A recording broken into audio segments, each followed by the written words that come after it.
Welcome to Wealth Wisdom. If you have ambitions to achieve financial success, please leave yes in the comment, and we are here to help you obtain insight and build wealth. The book we are going to share today is The Infinite Game by Simon Sinek.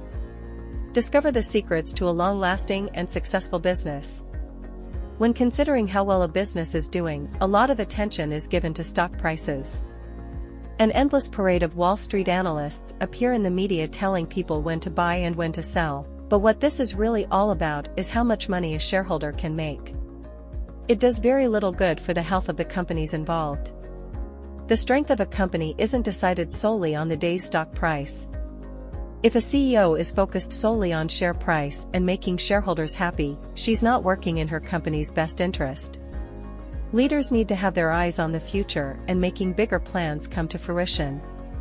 They need to be innovating and making products that people want, not just trying to sell things they believe they can sell. This sharing contains a plan for getting businesses back into long-term thinking, helping them form strong teams that can withstand the ups and downs of the marketplace.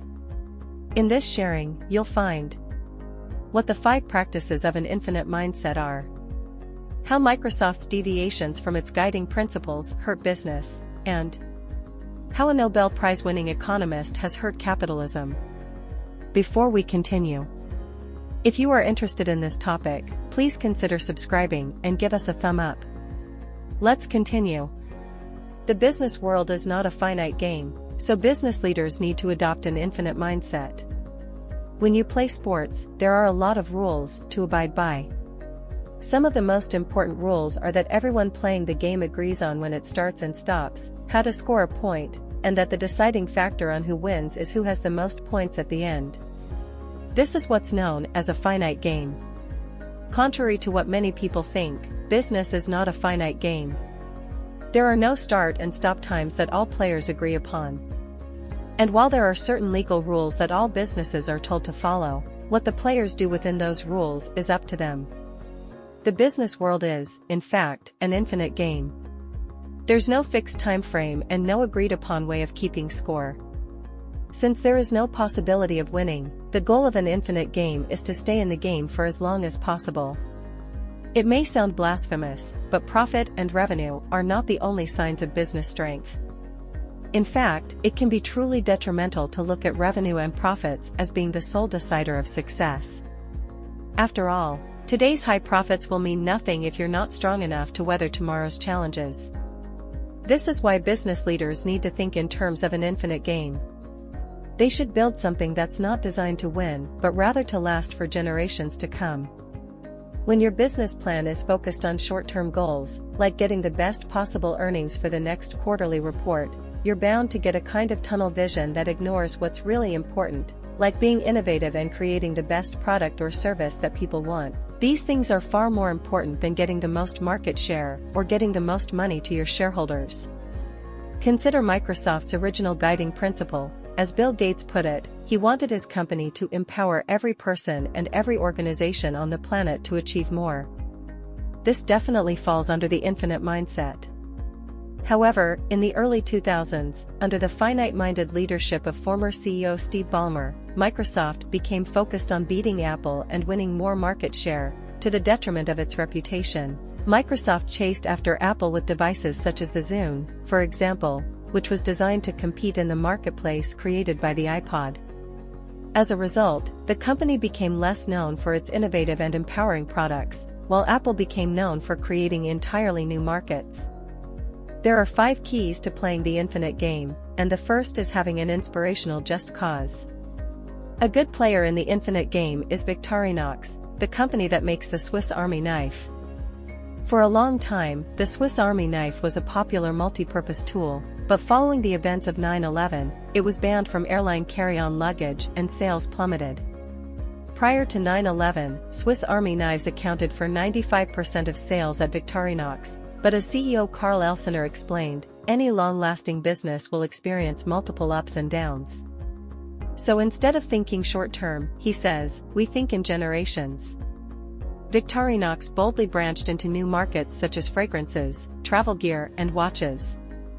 It's now a far stronger company than it was before, with Swiss Army knives accounting for only 35% of its revenue. As the author explains, there are 5 essential practices that make up the infinite mindset. They are: advance a just cause, build trusting teams, study your worthy rivals, prepare for existential flexibility, and finally, demonstrate the courage to lead. Let's start at the beginning with perhaps the most important practice, making a just cause. Like Bill Gates' original vision for Microsoft, a just cause is inspirational as it looks toward a better future and lets your employees know what they're working towards. A good just cause is also inclusive, bold, and idealistic, as well as representative of the benefit your business aims to provide. Another important characteristic is for it to be resilient and capable of withstanding future changes. What a just cause is not is a moonshot. Many companies offer up mission statements that simply aim to be the biggest or best at something. This can result in the kind of tunnel vision that the GPS device company Garmin fell victim to. Garmin's mission states, "We will be the global leader in every market we serve, and our products will be sought after for their compelling design, superior quality, and best value." This is the kind of typical, generic statement that many companies have. Its focus is inward, on becoming a great big company, and any nod to customer benefit comes across as an afterthought. The result of putting the customer last can be seen in their steady decline since 2007. Around that time, many smartphone apps began to offer GPS tracking, but rather than release their own smartphone app, Garmin remained stubbornly focused on making its own devices. It's now worth a third of its 2007 value. The original vision of capitalism is different and healthier than the version that emerged in the 1970s. Are your customers or shareholders the most important part of your business? This question cuts right to the heart of what we consider to be the guiding principles of capitalism. It's something to keep in mind when thinking about your just cause. Back in the mid-18th century, economist Adam Smith wrote a landmark book entitled The Wealth of Nations. In it, Smith essentially laid the groundwork for the next 200 years of capitalism. In his book, Smith puts the interests of the consumer as being primary, while the interests of the company are secondary. In fact, he considered the importance of this principle to be obvious. After all, any business that doesn't try to make the customer happy isn't going to last long, right? Well, Smith's philosophy of capitalism stayed strong until the Nobel Prize-winning economist Milton Friedman came along in the mid-20th century. Friedman shifted the focus away from the consumer to the shareholder. In a highly influential 1970 article, he wrote that the primary responsibility of any free market enterprise is to make money, and that this money belongs to the owners, or the shareholders of the company. Sure enough, this shift away from being consumer-minded to being profit and shareholder-minded is precisely what happened, especially during the 1980s and 90s. As a result, business plans became more focused on the short-term earnings increases that could boost stock prices and make the shareholders happy. This is how Wall Street, not longevity, stability, or quality of service, became the great decider of how successful a business was. And so, if companies could boost their return on investment by cutting costs, laying off employees, or reducing the research and development budget, they would. In fact, since Friedman told the world that earning money for the shareholder was the ultimate responsibility, making these cost-cutting measures was unquestionably seen by many as the right thing to do. However, there's reason to believe that maybe Smith was the one with the right idea all along. Over the past few decades, capitalism has become more and more imbalanced, to the point where the number of Americans investing in the stock market is at a 20-year low. Meanwhile, CEOs have been getting richer, to the tune of a 950% earnings increase since 1978, while the average employee has seen only an 11% increase. This kind of development is not only unfortunate, it's downright dangerous. It's the kind of imbalance that leads to catastrophic crashes in the market.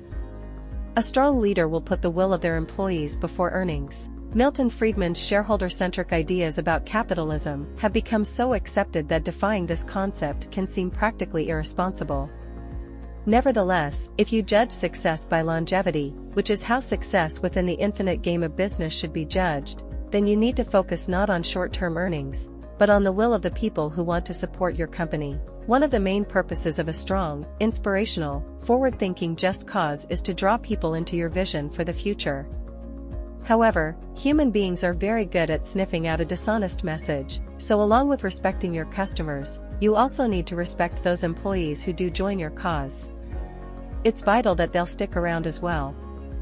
The good news is, treating your employees with respect is not only inexpensive, it can be rewarded with high levels of motivation, loyalty, and productivity. All of this can quickly turn into added revenue. Of course, indicators such as profit, revenue, and stock price are easily tracked, whereas the will of the people requires looking at the levels of employee morale, how inspired they are, and how committed they are to the cause. All of these levels depend on the strength of the company's just cause and the quality of leadership. Let's consider two different companies, Apple and the Container Store. At one point, Apple's leadership decided to take the bold move of treating the employees of their retail outlets the same as they do their corporate employees. This meant giving them the same package of healthcare and retirement benefits. The result was that Apple saw levels of employee retainment jump to around 90%, whereas the retail industry average is around 20 to 30%. Due to this, the company could spend less on recruitment and training and enjoy the added benefit of having loyal and highly motivated employees delivering better service.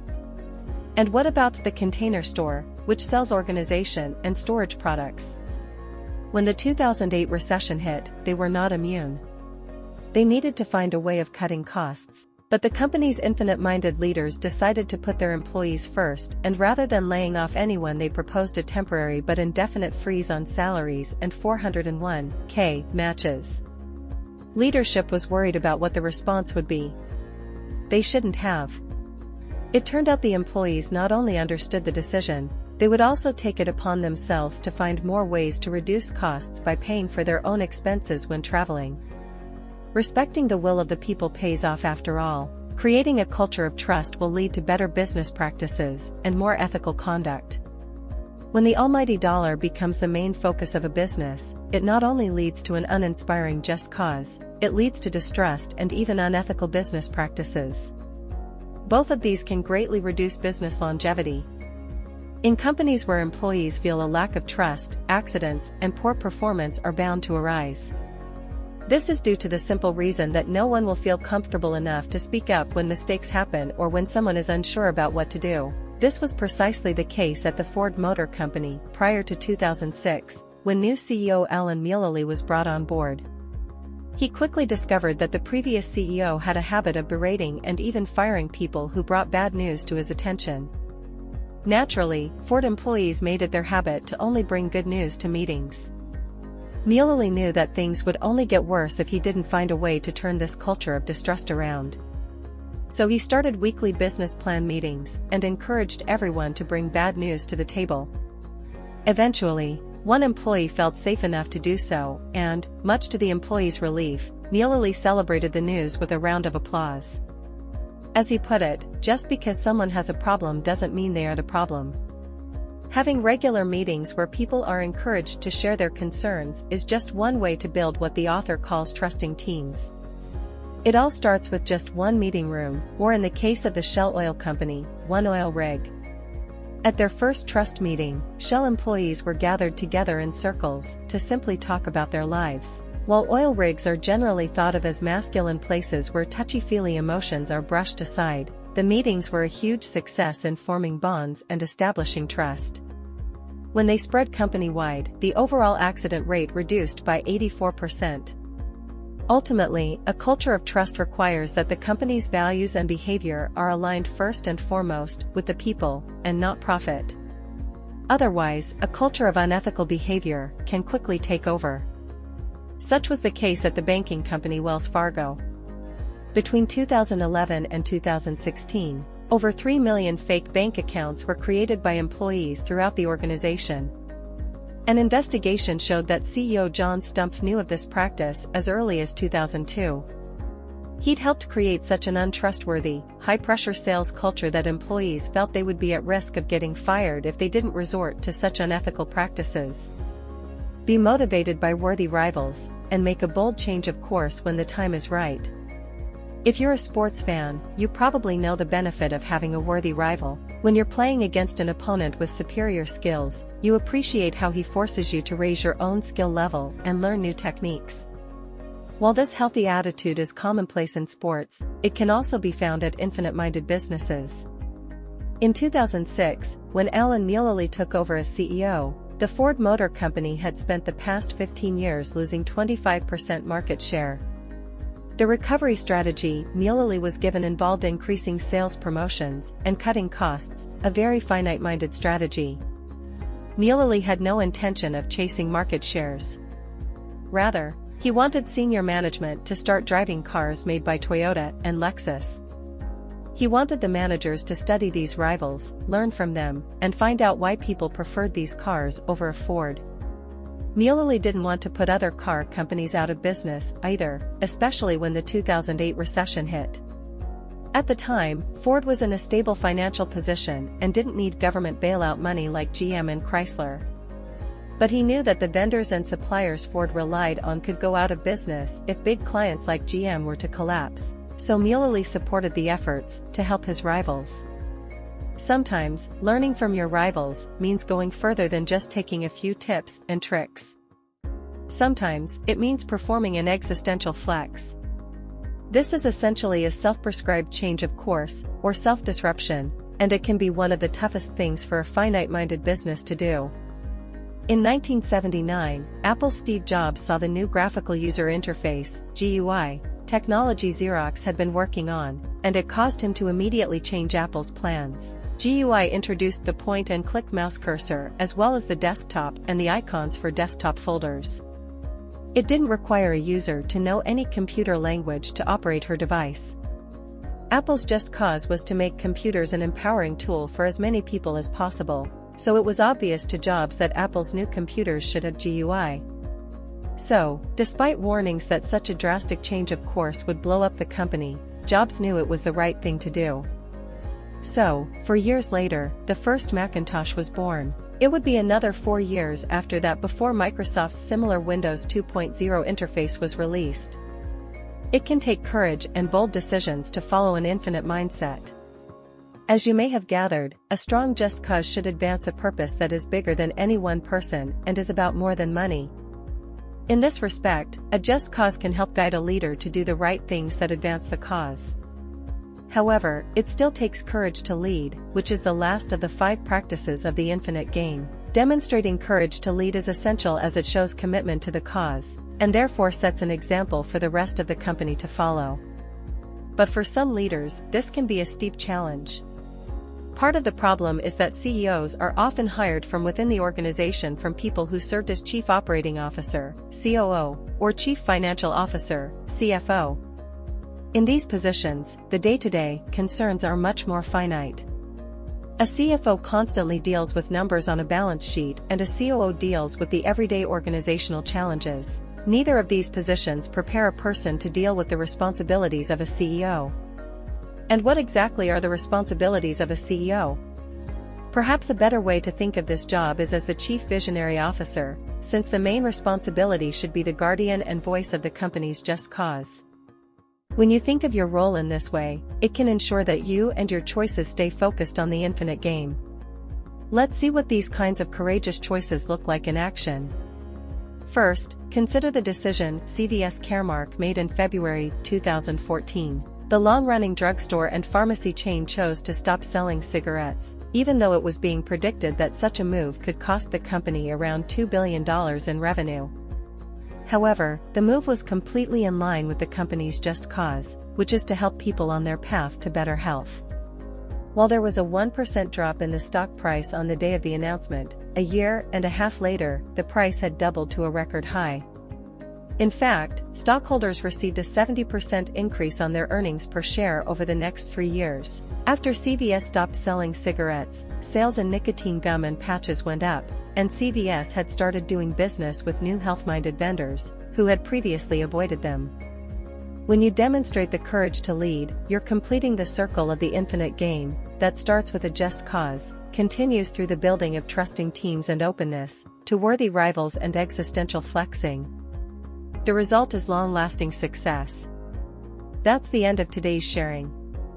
If you like our content, please give us a thumb up and share it with your friends. See you next time.